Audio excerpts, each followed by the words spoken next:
Mother Knows Death, starring Nicole and Jemmy and Maria QK.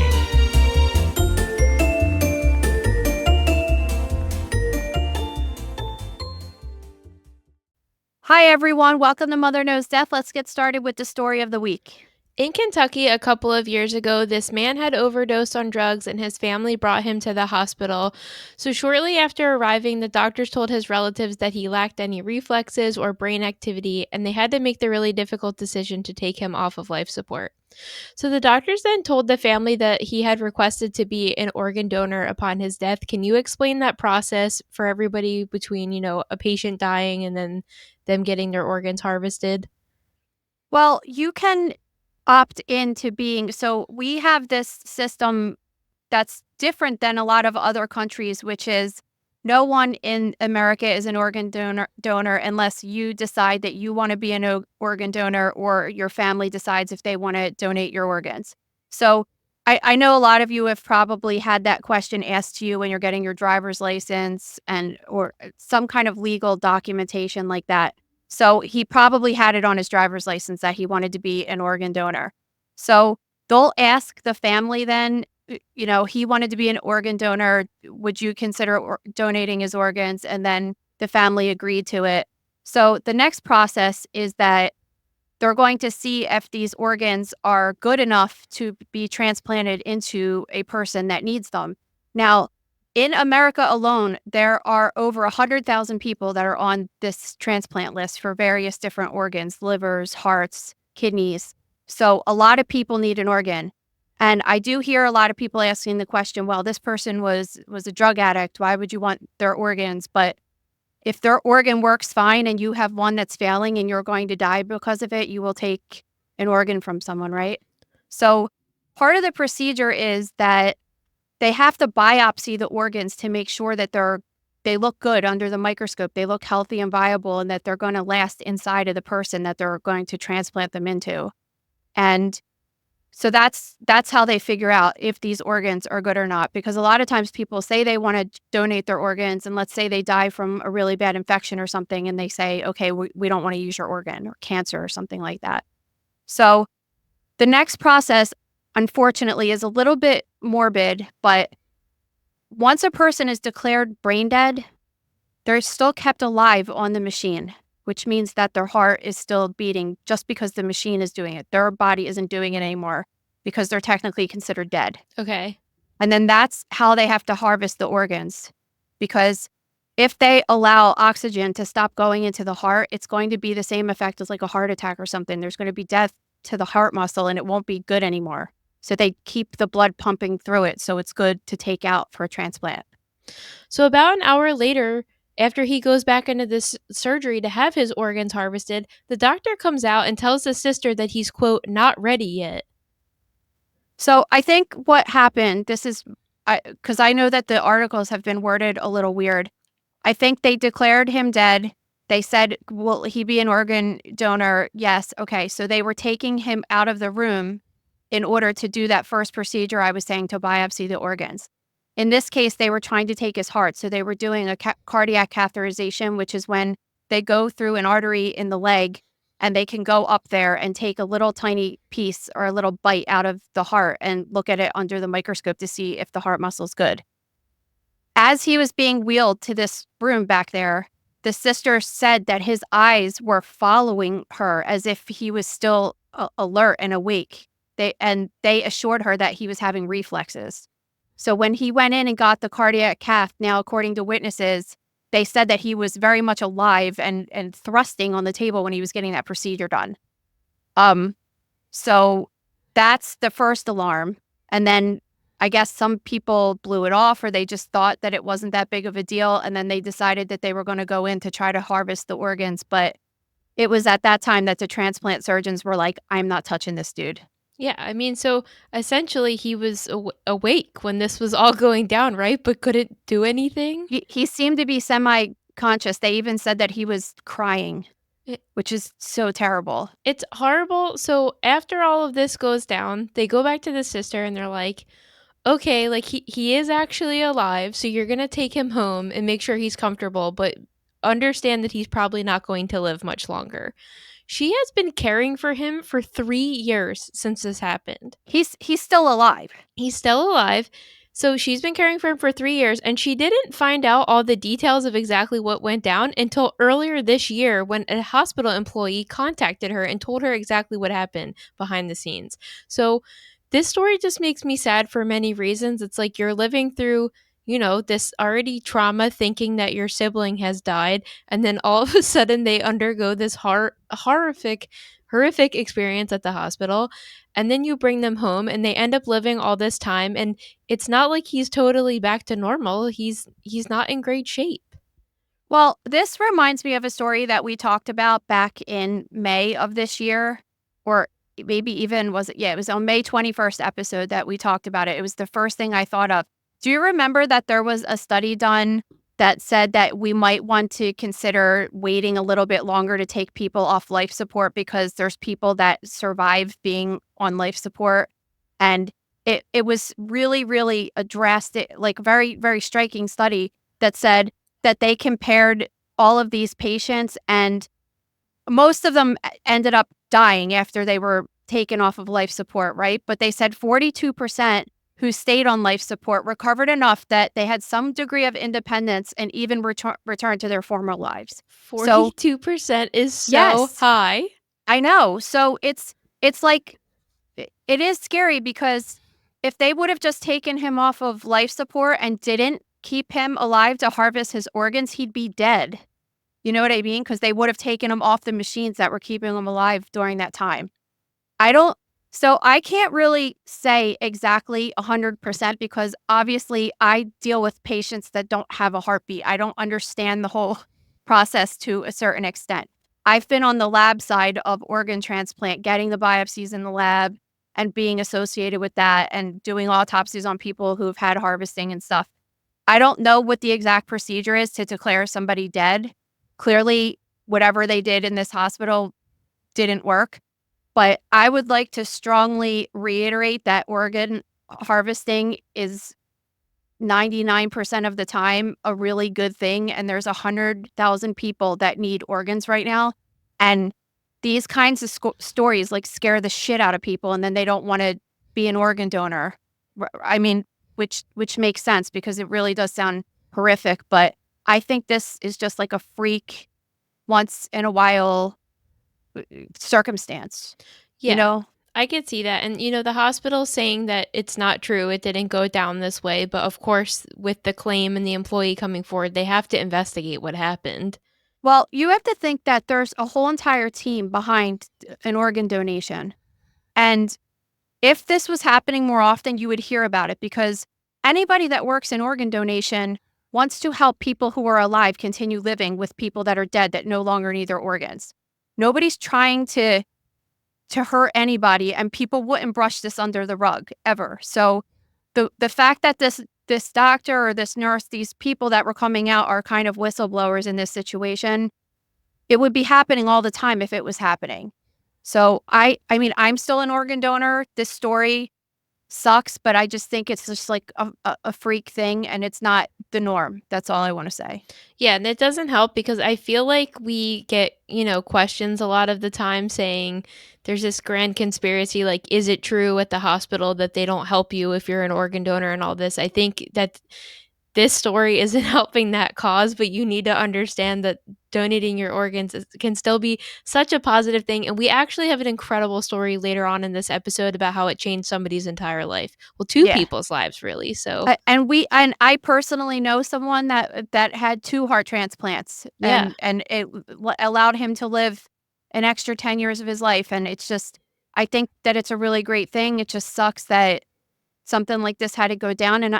But just because of the other study that I talked about, I think that maybe we want to start evaluating what is the criteria for determining that somebody is brain dead or how long they should be evaluated or taken off life support after they're considered brain dead. I don't know about all that stuff, like I said, but I think that maybe if that stuff was reevaluated, that might make people feel a little bit more comfortable about the process. Yeah, absolutely.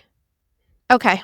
let's get on to some celebrity news. So we have some updates about Liam Payne. So last week we had reported that the One Direction singer had died after unfortunately falling over his balcony at his hotel room, falling to his death. So the preliminary autopsy findings are in, and what did they say exactly? So the bottom line is that his cause of death was due to multiple traumas associated with a fall, particularly a head injury that damaged his skull and brain to the point where he wouldn't have survived it, even with the other injuries that contributed. The head injury was the most significant. So now the question is, with the further information that's coming out, is, well, what caused him to fall off of the balcony? So it could be, was it an accident? Just he was totally sober up there, leaned back, fell backwards, right? Did someone push him over? Did he have any enemies, any threats against his life, anything like that? Was he suicidal? Did he have suicidal ideations, a history of depression, any reason that he would want to kill himself? And did he jump as opposed to fall? And then another accidental situation would be, was he so highly intoxicated that he fell over the edge, which is where I'm leaning at this point. Yeah, I mean, we did a really, really thoroughly detailed dissection about this in the gross room yesterday, where we kind of outlined everything circumstantially leading up to this point. He had a lot going on, especially in the couple weeks leading up to his death. Was his record label dropping him, his ex-fiance coming out with allegations of abuse, there was all this weird tension between the band members. Now we know that he had this substance called pink cocaine in his system. All the toxicology reports are coming out. So I guess we know from his behavior, and now confirmed in the autopsy report, that he was certainly intoxicated. I also read in a couple news outlets that there was potentially rumors he was trying to jump in the pool from his balcony, which we were looking at the pictures yesterday. We were like, the pool is kind of nowhere near. That's not. Somebody just said that. That is absolutely not true. Yeah. I don't even want to hear that. Like, when the investigator said that the way in the position that his body was found was that they believe that he was in either a semi-unconscious or an unconscious state, because he did not appear to use his reflexes when he fell. So if you jump, common injuries that you would see in a suicide jumper will be injuries to the feet. And that's because it's just an instinct. It's a human instinct when you're about to get hurt that you try to brace yourself. If you fall, you try to put your arms out so you don't hurt yourself. And you know that just from living life, like that's a human instinct. So when he looks like he didn't do any of that, he just fell like dead weight from the balcony, that makes me think that he was so impaired that he had no idea what was happening. And even if he did intentionally jump, he was too out of his mind to even know what he was doing.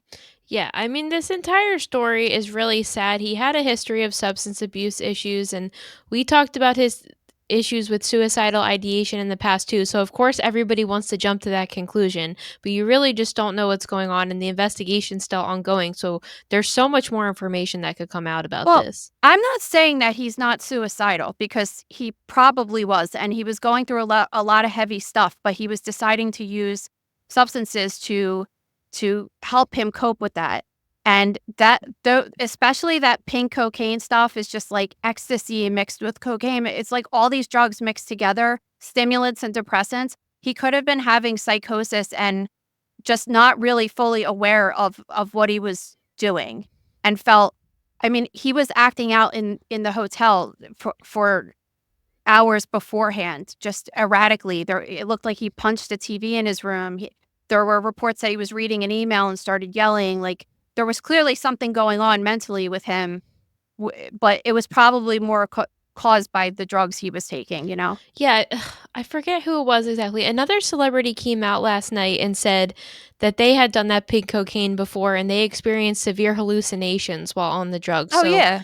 That's definitely interesting to think about. And now I saw that an employee is being looked at for possibly providing him with the drugs. So I think a lot more is going to come out about this, but it's just really sad to see somebody so young, to have something this tragic happen. Yeah.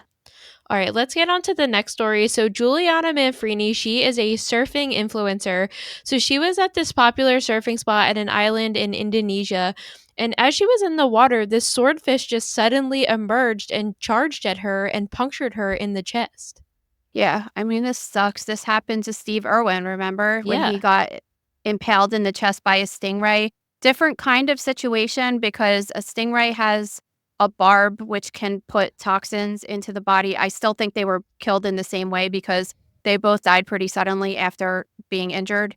Um, it's a swordfish. It's literally like stabbing someone in the chest with a sword. That's what happened. The swordfish bill is a bone that comes off of the top of their it's like their nasal bone kind of. So a Yeah. very sharp bone that went through her chest and punctured a artery or the heart itself and caused a massive internal bleed. It's just crazy because I feel like when we hear about surfing accidents, we're always hearing about sharks, or like there was a surfer last month that I think hit his head on something when he was surfing and died. I've never heard about this swordfish accident. It wasn't even on my radar to think about it. Yeah, it's such a freak thing. And I guess I don't know much about sea animals, but I'm assuming that it uses that in the similar way to kill an animal to eat it, right? Yeah. I mean, so it probably just mistaken her for its food. It would the same thing that sharks do, right? Yeah. It's just it's a tragic accident, you know? Yeah, absolutely. Okay, let's talk about some other freak accidents. Around 9:30 on Saturday night, police got a call about this quote sudden death that happened at this Walmart in Nova Scotia. So when they got there, they discovered that this 19-year-old employee had died, and although they're not really confirming what happened yet, we know that a quote large baking oven was involved. And according to our listener who sent this into us, who lives in Nova Scotia and is local to where this is happening, word on the street is that this employee was locked inside of an industrial oven that was baking bread.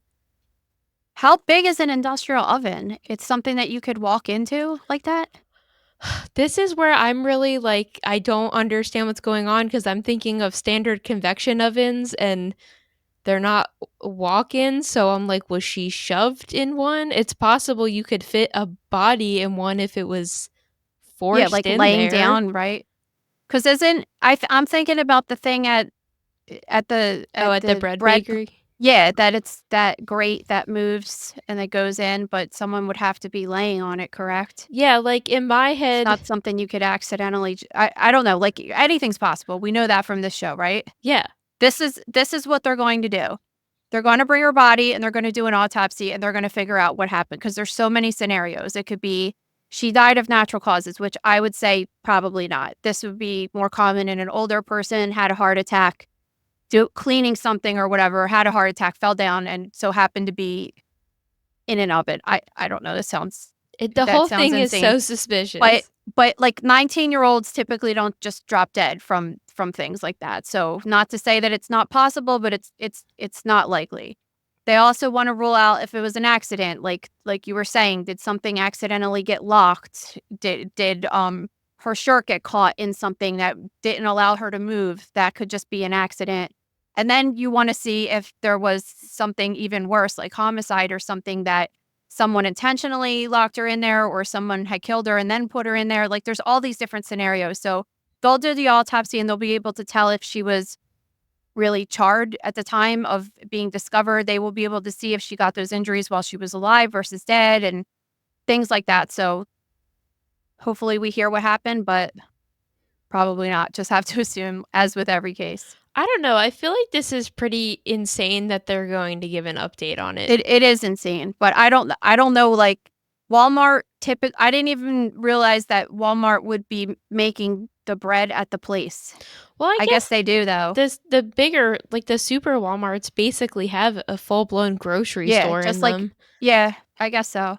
So I don't know. I never worked in a bakery. Like I did work in a bakery, but I don't remember there being any kind of access to go near or inside of an oven. So, Yeah, I but need to like if her body understand. was found on a conveyor belt, there's just so many scenarios. I don't know. So hopefully we hear more. Yeah.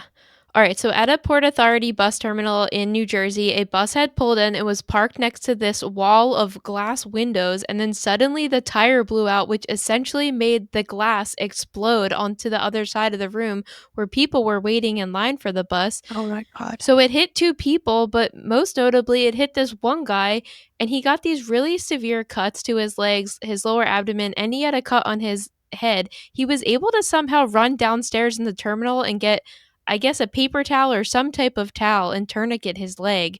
But witnesses are saying that it sounded like a bomb went off. So when it exploded, all this glass was everywhere, and then they see this guy's blood just sprayed all over the terminal, so nobody knew what happened.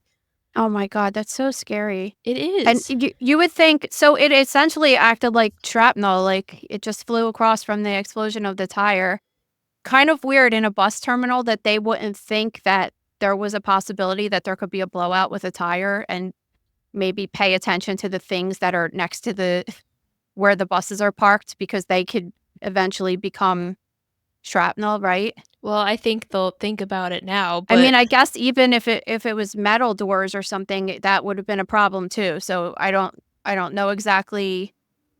I'm maybe thinking, why do people have to be so close to the tires? But I guess if it's just a small enough place, I don't know.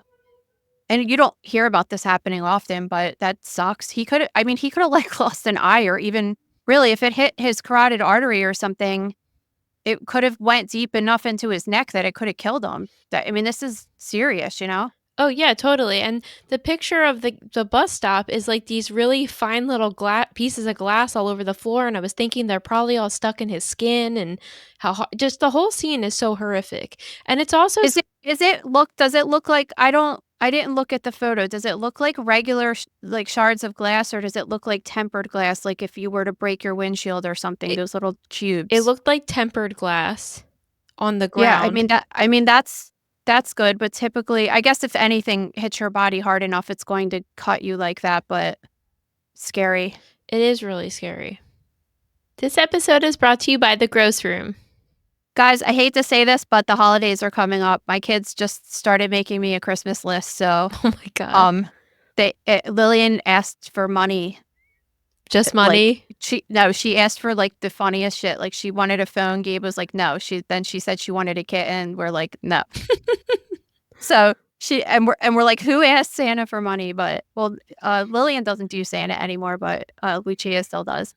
Anyway, the perfect gift would be the gross room, because if anyone that you know in your life likes this podcast, they're really going to love the gross room, because we go further into these stories and we show pictures of a lot of these things, and there's just thousands of articles that occurred way before Mother Knows Death even started that we just will never be able to cover on here. So if you want to check that out, it's a great gift. You could get it for them for only $5.99 a month, or what is it for a year right now? We don't have it on sale right now, but It's you could do $55 for the year. So that's a really great deal. And it's, like herpes, the gift that keeps on giving. So Yeah, it's not like a one-time thing. It's just like we update the website every day and stuff. So I think they'll definitely love it. and you can visit thegrossroom.com for more info and to sign up. Okay, true crime. All right, so not surprisingly, this next story happened in Philadelphia. So around 4 a.m., about 2 Saturdays ago, this guy was shot multiple times throughout his body. So a car with a group of 3 guys had picked up the victim and pulled up to the ambulance bay at a nearby hospital. They got out of the car and ran in, begging the nurses to help the victim in the car. So they came out with a hospital security guy, and they were, working to help the victim and try to get him on a gurney. In the meantime, the 3 other guys noticed that a cop car pulled up and freaked out and jumped back in the car, and then were trying to flee. And when they were trying to flee, they hit all 3 nurses, giving them serious injuries. Do you know one of our really good friends works here? No.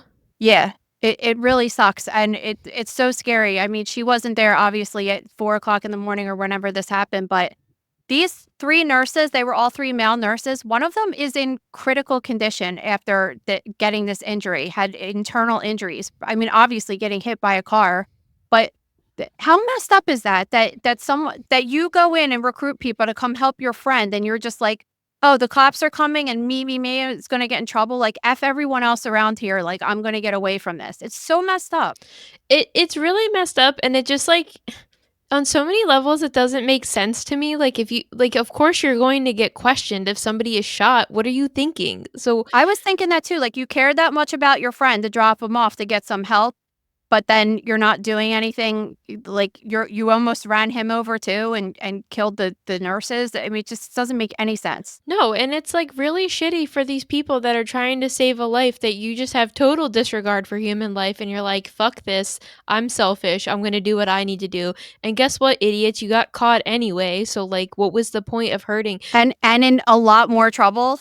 Yeah. A lot. Yeah, significantly more trouble. Oh, you know what? They hit their friend too. So it's like you took all the stride. Oh, they actually hit the guy. Yeah, they too? hit 3 of the nurses and the victim. Oh So my God. you take all these steps to try to help your friend out when you either could have just called an ambulance to where the shooting happened, or just like if you were so scared of getting in trouble, just dropped them off and put them on a bench. Somebody would have found them, right? So you're taking all these steps and then you just completely undone the good deed you tried to do and made it 1,000 times worse for yourself. Yeah. What a moron. So they ID'd the drivers, they turned themselves in. So good ones, idiots. It's like so ridiculous. Dude, this next story is so outrageous. All right, so this 10-year-old had intentionally dropped a 2-month-old baby on the ground, which gave the baby serious injuries. And then I guess upon investigating, like, why would this child do this? I'm thinking Lucia's 10 years old. I can't imagine a world in which she would just take a baby and intentionally try to hurt it. They found out this kid was talking to this woman on Roblox who was instructing the child how to kill the infant and also the adults in the home. Did they say who this lady was? Is she just like a rando stranger, or is she like the kid's aunt? Like, what's going on there? So at the end of this news article we were referencing, it said that the connection between the adult, the child, and the infant were all unclear. So at first I was thinking this was the sibling of this kid, but that's also not clearly established. But regardless, why is there no measures in place to avoid this from happening? This is a child's game. I hear about this often, that there's especially older people that are playing and taking advantage of children. It's usually like a sex predator scenario when we hear about adults talking to kids on Roblox.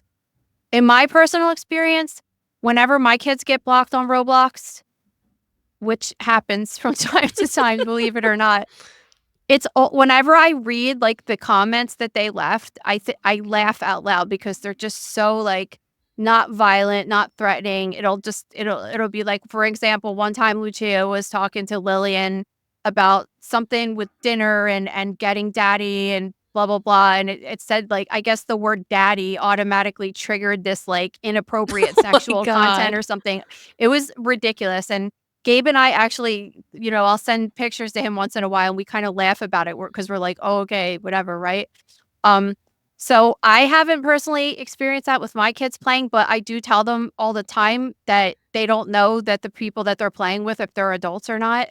But to think that some of the things that she was saying to this child to do to this little baby were to drown the baby in a bathtub, burn the baby, drop hot water on the baby, or drop the baby on a solid tile floor. Which and was clearly also the telling, kid did. And yes, and was also telling the child to cut the parent's throat while they were. I'm laughing because you just can't even believe that this actually happened. That they said cut the parent's throat while they were sleeping, the adults in the house, and also they said to put aerosol spray all over the sheets and to set them on fire. And apparently the kid did put the aerosol spray on the sheets, but never lit the fire. How was that not picked up by any kind of algorithm or whatever? Is outrageous. I feel like I'm constantly hearing criticisms from parents of children that play Roblox that there's not enough safety features embedded, considering it's a game intended for children. And that there's not, compared to, how the kids have the Messenger kids? Yeah. That one's like very, anybody that they're friends with on there has to be approved by me. I could see every one of their conversations. I could control who they talk to, what time they all this stuff.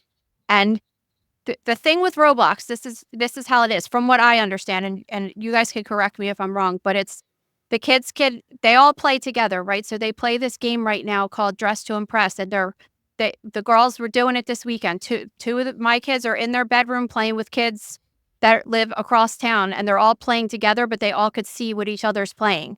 Well, there's a function that you could chat, right? So this is where the problem lies. You could either chat with everybody there or not chat at all.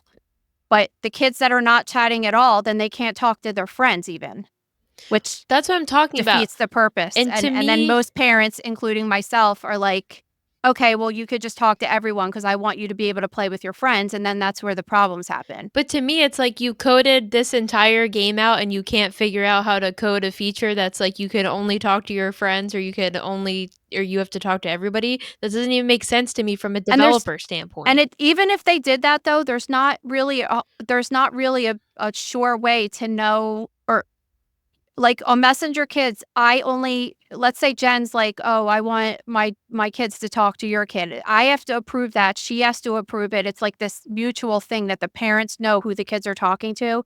Even if they made friends, it's as easy as adding a friend on Instagram on Roblox. You don't know who it is.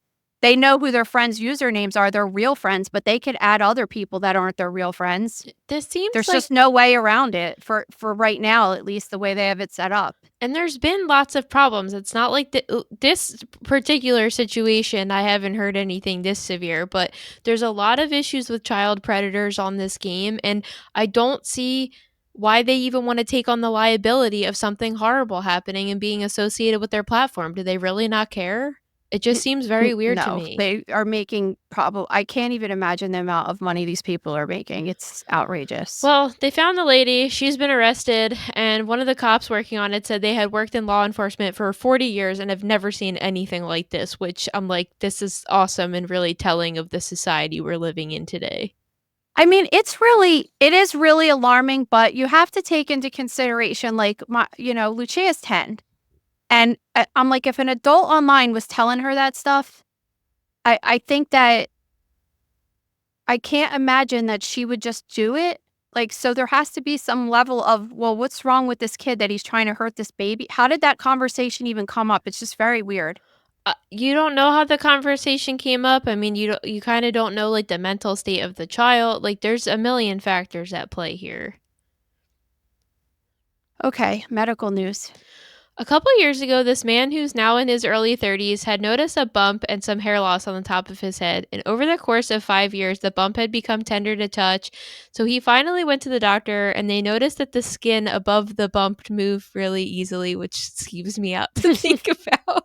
But it turns out for about 20 years, this man had been practicing breakdancing, more specifically head spins, over and over and over again. So he developed what's called a breakdance bulge. I don't understand why this is shocking. You know what I mean? Like, I just don't think people were breakdancing this hard. The guy should have just walked in and been like, hey, I do these head spins and now I got a bump on a bald spot on my head. Like, it just, overuse of anything. If you're like my dad, he was a mechanic, right? And he was on his knees all the time. He has these huge, disgusting calluses on his knees, right? Like, that normal people don't get, that don't do those types of jobs. It's just, overuse of anything is going to cause a tissue reaction that in this case, he had this bump. And when they took it out, it was all fibrous tissue, which was just the body's way of because think about this. You're not supposed to be putting weight on the top of your head. No. Right? It's not ever supposed to happen. So the top of your head isn't strong enough to hold your 200-pound body upside down, right? So your body's going to start producing things that make it thicker and help protect it. So every single time it happens, it makes it like a little bit stronger and a little bit more hardy because it's the coolest thing about the human body is that it adapts to the different jobs we have and the different anatomy we have and everything like that. So it's pretty cool, but it's just also kind of like duh. Well, they said despite this, I guess condition being really well known in the breakdancing community, there's little to none medical literature about it. So, yeah, I mean, I never thought about it because I just didn't know that people did it that much that it would. I just never thought about it. But if someone came to me and said, "Oh, with the," I guess they went there, they had to have told them some history. I could see you walking in with this bald spot and this lump and being like, "Look, I just woke up and this happened." Right? Then you would, as a doctor, you would be like, "Okay, well, we need to look into this." But as soon as they say what they're doing, it's just like, "Okay, well, yeah." Do you think the infamous Olympic breakdancer Ray Gunn has this issue as well? Is she really a breakdancer? That was actually, like, hilarious, all those memes. I saw that someone has a skeleton on their lawn that's dressed up like her. Oh my god, that's Yeah. hilarious. But, is she actually a breakdancer, or I thought she just was going to make a mockery of the whole thing.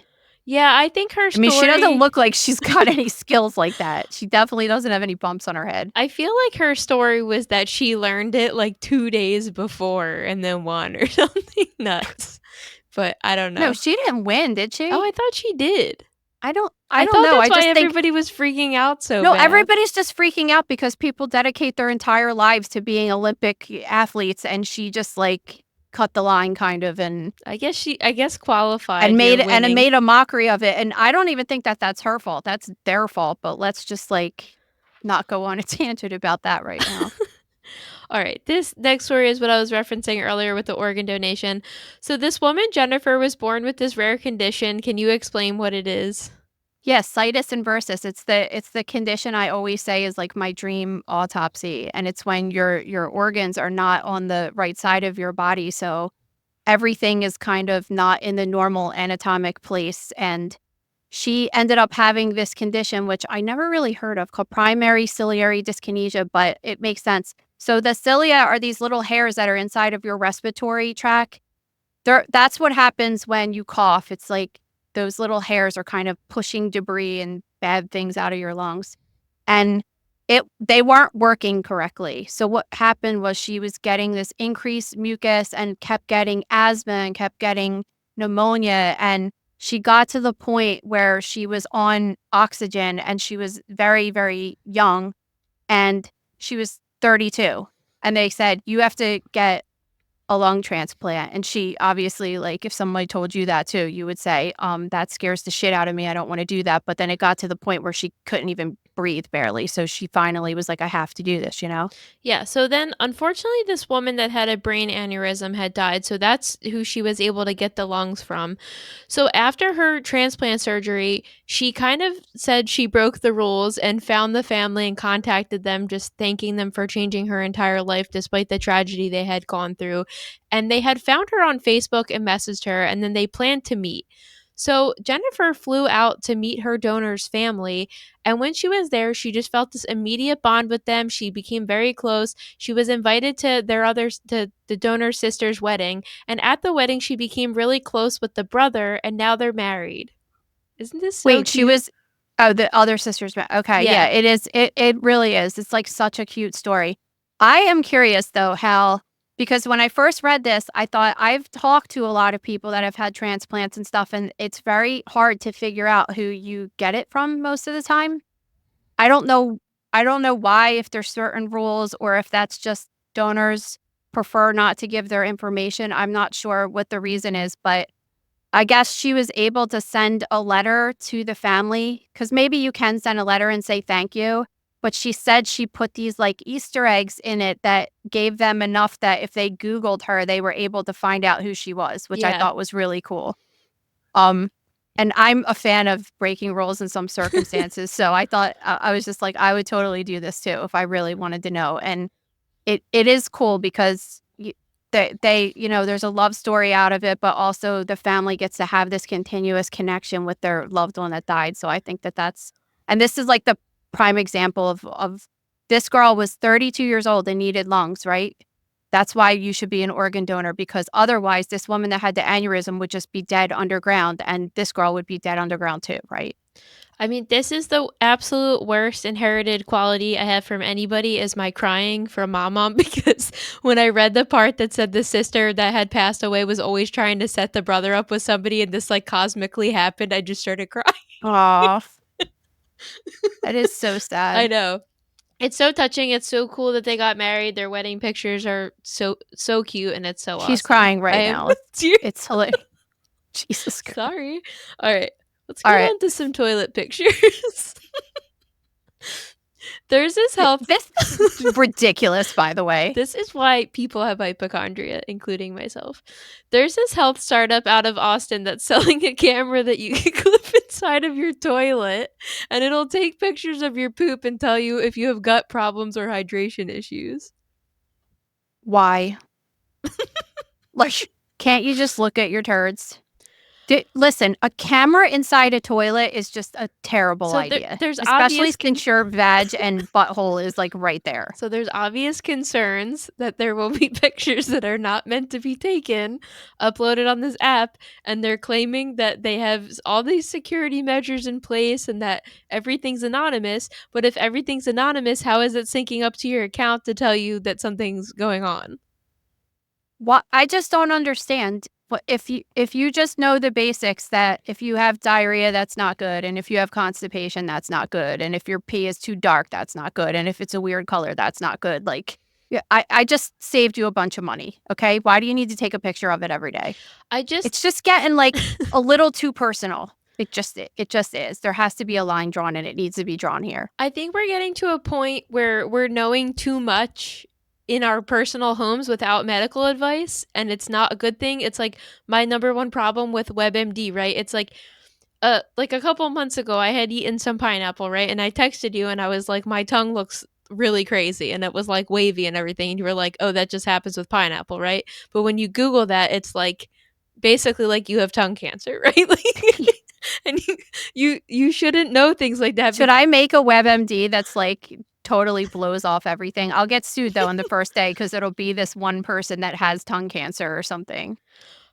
Yeah, just like it's just the pineapple enzyme digesting your tongue. You're fine. You'll survive. Like, that's a known thing. Yeah, but it like I'm sure so many people go through this, and then somebody like me that's just like so freaked out by anything medical, ironically, I just start spiraling. You know, we had this really awful comment in the grocery room yesterday. I can't stop thinking about it. I wrote this article about this woman that got all these bad surgeries because she had this really bad doctor. And I just was asking our community, like, have you ever had a bad experience with the doctor? And somebody wrote that they went to the doctor and they got blood work done, and the doctor said, well, you either have hand, foot, and mouth or leukemia.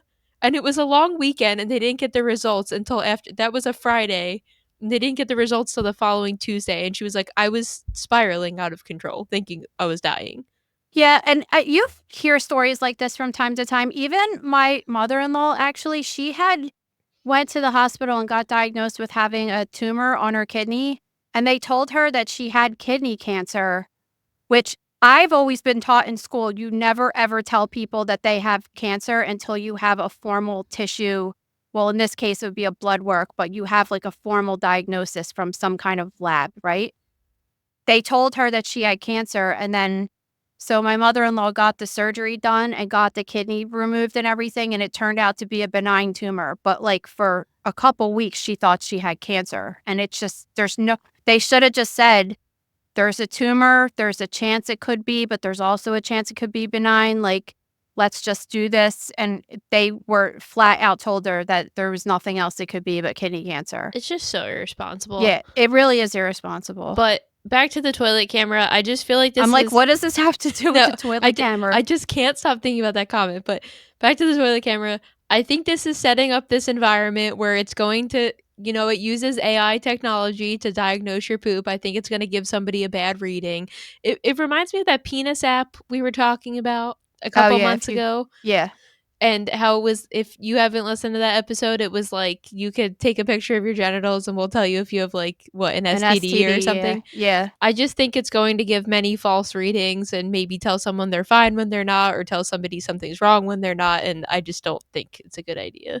The worst part that it's not a good idea is that it's $499. And if you want to sign up for their startup company, you can get it for cheaper for $299. Like, that just, it seems like so much money. Like, you could get a camera on your front porch to protect your entire house for how much do one of those things cost? $100? I don't even know how much they cost. Like this news article that wrote this up, I too have concerns about the privacy and the user data, and they said their technology will filter out pictures that aren't meant to be there. But I'm like, so somebody's just got like a picture of your butthole or your genitals unsolicited. I Listen, don't know. I feel this way about even the Amazon Alexa and all that shit. Like, why would you introduce anything like that into the privacy of your own home? And then it's going a step further to introduce that technology into your bathroom. Like, every single human should have a way that they're disconnected from all of that. You do not have to be connected in every single way for every single thing. It's just not, it's not good. That's how I look at it. Like, you need to have like safe spaces, right? Like when I go into the bathroom and shut the door, like that's like my private space. You know what I mean? And you're letting people into that. And it's just, it's weird. And for you always have to talk about like the benefit and the risk, right? The risk of something being terrible with this is far greater than any benefits you're getting by some camera looking at pictures of your poop. I don't like. I see what they're trying to do, but I don't like it. It's just like it's just not that difficult. Like we've been a species of humans for thousands of years, and people have figured out when they're having like poop and pee issues. Like it's just we're not that stupid. We can't be that stupid. No. Just okay. Other death news. So this Undertaker from England has been sentenced to 17 years in jail after pleading guilty to sex crimes with dead bodies. Some of those included making indecent images and arranging or encouraging the commission of sexual offenses against a child, a dog, and a dead body via social media apps. The grossest part of this story is that there's some other person that's involved with this, that they were meeting up and talking about having sex with dead bodies and things like that. And you just think like, how does the conversation ever come when you meet a person that all of a sudden in some part of your friendship, I have friends that we bond because we like to collect plants and stuff. Like, how does it go?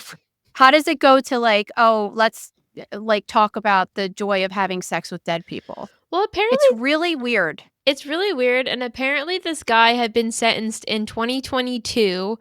And his case was just recently referenced in this case against, I feel like we talked about this guy, David Fuller. So he was a hospital maintenance man who for 15 years was assaulting over 100 people, I think they figured out. Yeah. So like how does this happen? How does it come up? And of course they were questioning the facility, this most recent, or the guy we're talking about that just got sentenced to 17 years.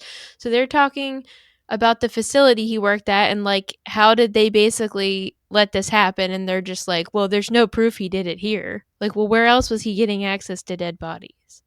Yeah, I don't know. I mean, I don't know, because this took place in the UK, you're saying, right? Yeah.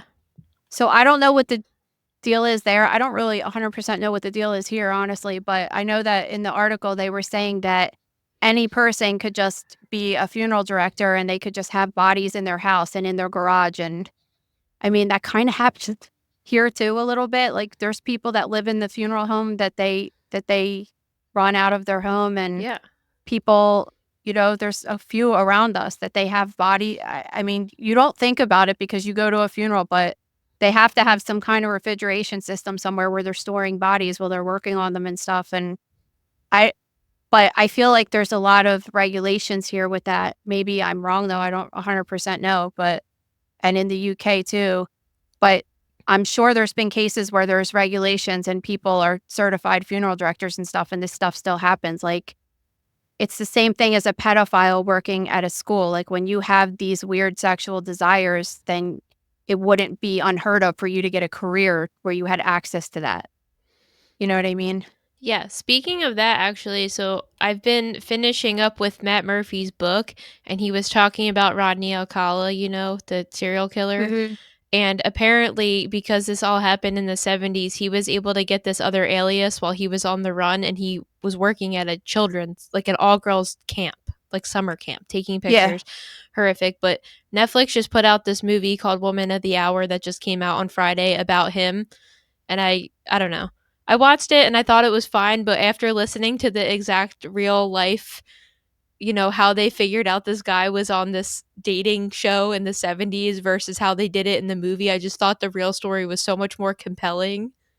Yeah. And they barely touched the surface with it. But I guess when somebody's doing horrific things for years and years and years and thinking they have victims of up to 100 people, it's impossible to like even touch the surface. So yeah, totally. It's definitely interesting, but let's get on to questions of the day. Every Friday at the @MotherKnowsDeath Instagram account, you guys can ask us whatever questions you want. Just head over to our story on Fridays, and we have the little question box up. Can you explain why balloons are the worst choking hazard in kids?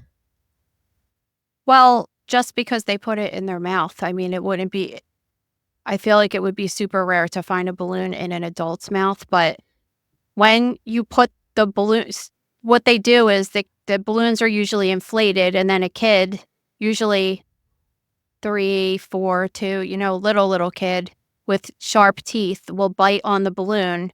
And when the balloon pops, it's all of a sudden a flat piece of rubber that air can't get through. They could inhale it very quickly. It's very thin, and just inhaling it could suck it right down.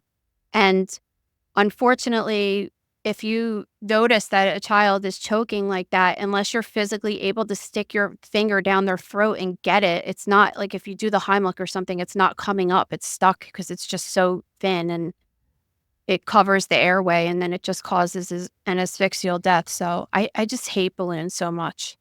I hate thinking about. I never had a case personally of it, but seeing the autopsy pictures of just this little tiny throat with a balloon in it, I just don't like them.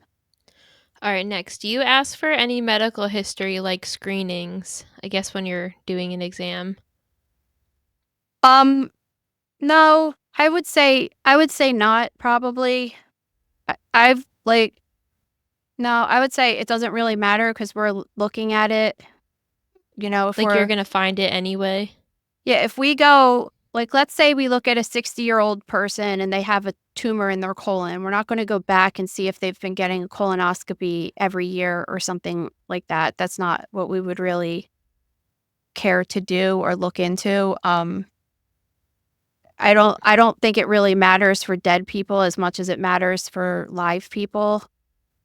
I'm just trying to think of any other circumstance, even with breast cancer and stuff. I mean, that's just more of a clinical thing than what would matter in pathology. Even if we had a woman that never had mammograms or something, it's just at this point, if you're dead or you have cancer from it, there's not really much you could do to say, were they having screenings or not? That's more just for the clinical side, I would say. All right, last. What's your favorite fall activity? I like haunted things. We went to the one in our town, the one that wouldn't let us advertise there, which I Oh, I bitched won't them all forget out it. about.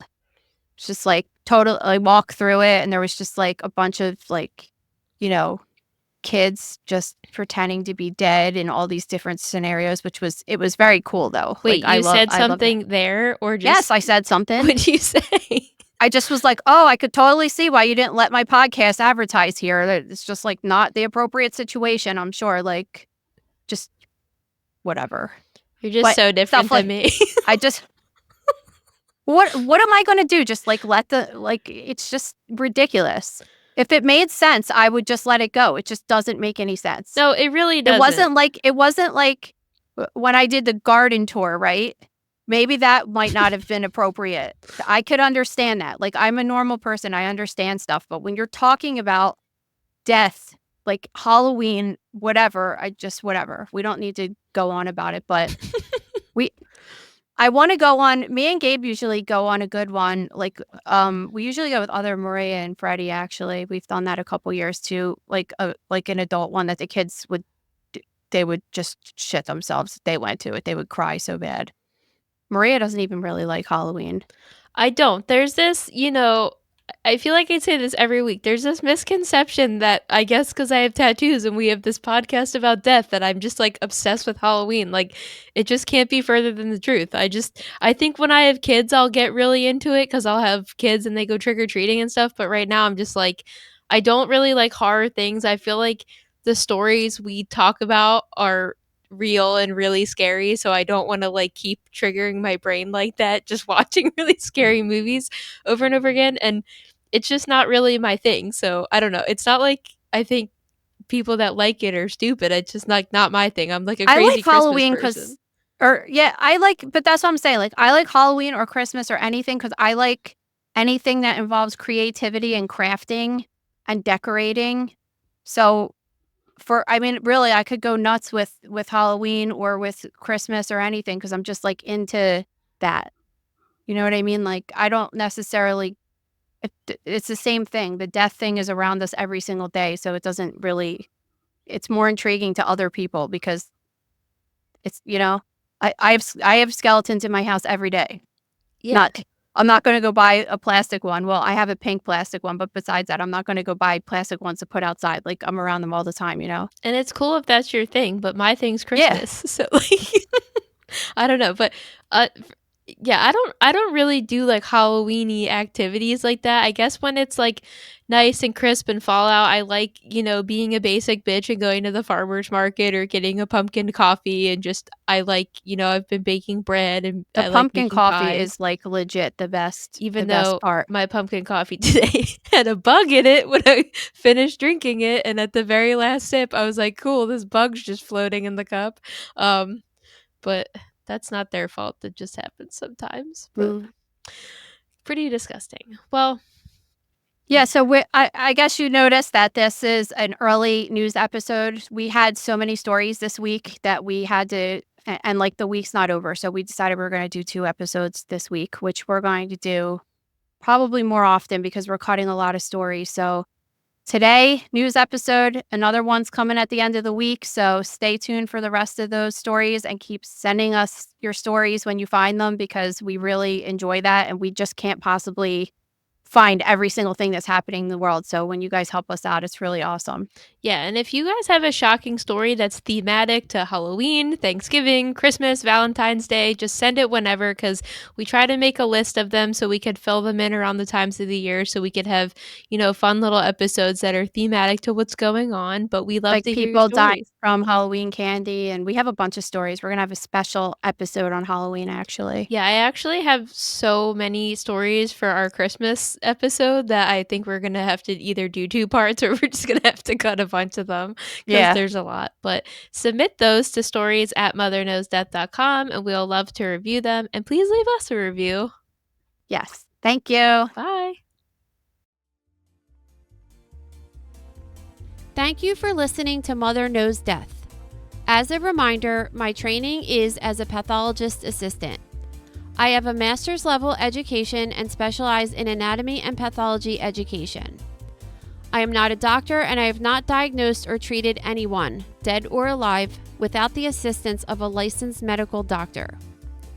This show, my website, and social media accounts are designed to educate and inform people based on my experience working in pathology so they can make healthier decisions regarding their life and well-being.